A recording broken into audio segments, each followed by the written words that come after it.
Hey guys, how you going? Hope you're all doing very well. This afternoon I'm going to be doing another movie review. This movie is an action/horror film from South Korea, Korean language English subs, released in the year 2018, directed by Kim Sung-hoon, and this film is called Rampant. So Rampant is set during the Qing dynasty in Korea, in Jaesun.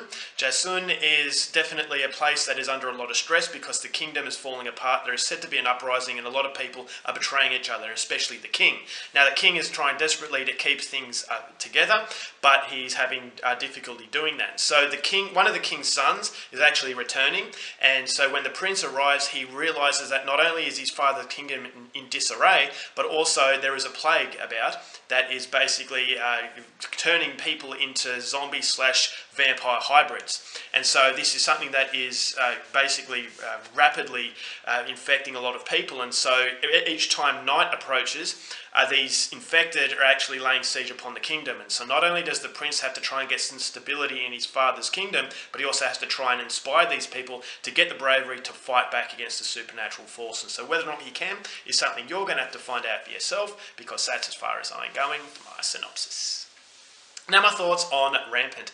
I thought this was an entertaining movie, and unfortunately entertaining is basically where this movie stops, and that's the reason why I was a little bit disappointed with it. Now, as far as top tier South Korean films are concerned, I was hoping that this is going to be one of them, is because this movie got a lot of attention, it got a lot of marketing, a lot of people were hyping it up as being a Korean blockbuster, so I thought to myself, okay, I'm in for another movie that's going to completely blow me away. But unfortunately it didn't blow me away, because the humane quality of this movie isn't quite as interesting enough to really maintain your interest while the film's draw card is not happening. Now the film's draw card is the action/horror set pieces, and I think choreography wise, as far as action is concerned, it was absolutely fantastic. It was riveting. It was on the edge of your seat sort of stuff. It was very fast paced. It was ferocious. I thought that the zombie/vampire hybrids were very interesting. I thought, alright, well, they're very disgusting to look at. The movie's not very scary, but I don't think the movie's trying to be scary. It's trying to be that action/horror aspect, and I think that as far as that's concerned, it does a fairly good job. I thought the action set pieces were actually quite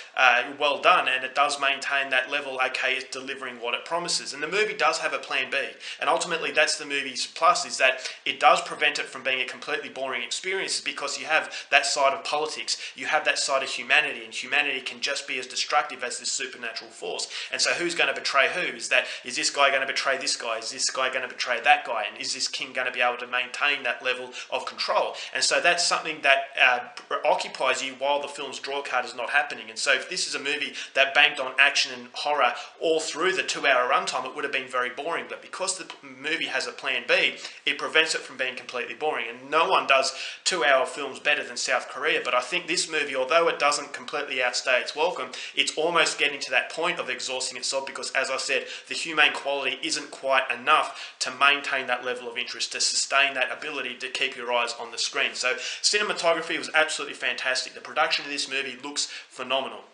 It's in the Qing dynasty, so it's a very interesting era of Korean's history. You've got the harsh, unforgiving landscape of, the pain and torment of this plague, the pain and torment of the poorer people in this kingdom, and as I said, that domino effect of the negativity that this kingdom is facing, and the politics of everything that's going on. There's a lot of characters that come into the mix that actually complicate matters, and I never thought as though there was basically there was a lot of negativity coming from different aspects of this movie. And so, okay, I thought, all right, the plan B is there, but unfortunately that plan B wasn't executed enough to really make this movie a knockout experience. And basically it's because there's not enough time and attention to these characters. The characters weren't three-dimensional in a way where I could truly connect to what their plight is. That, okay, there's a group of people here who are trying to fight this onslaught of this supernatural force. I'm supposed to root for them. They're supposed to be brave, but because I don't know them too much, I just didn't really care about that. And yes, the interesting idea of politics and betrayal is there,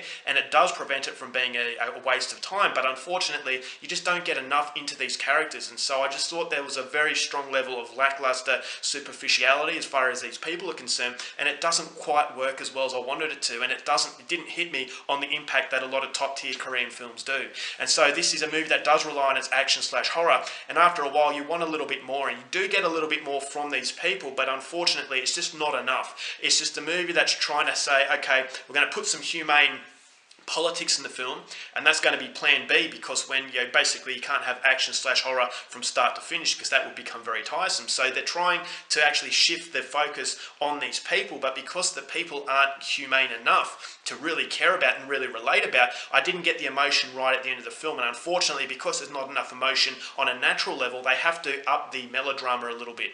Now, whether it's sad music or people yelling out someone's name, it's forcing the heartstrings. And this is what a lot of South Korean films do, unfortunately, and it does become relevant in this movie. And I think the reason is because along the way, on the journey of their hardships and on the journey of fighting these horrible things, I didn't connect to them on a human base. I could sympathise for their cause, I could gain interest in what was going on, but as people themselves, I just didn't really think as though I connected as much, and that is the reason why it just become a little bit disappointing, because I thought as though throughout the film there was something lacking, and what was lacking was that human base that a lot of other South Korean films have, and that's the reason why I come away from Rampant just a little bit disappointed. So it's not a horrible film by any means, but as far as comparing it to great Korean films, Rampant doesn't really add up. It looks great, the cinematography, the production is all fantastic, it's very gory, there are some brutal set pieces, the action choreography and the battles are very, very well done, but unfortunately as far as content and as far as human emotion is concerned, it just doesn't quite hit, because there's not enough time and attention put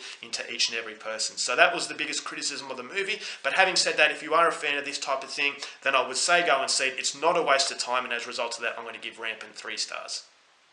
Alright guys, that's it for my review. Hope you enjoyed it. Till next time, keep watching movies, and I'll see you later.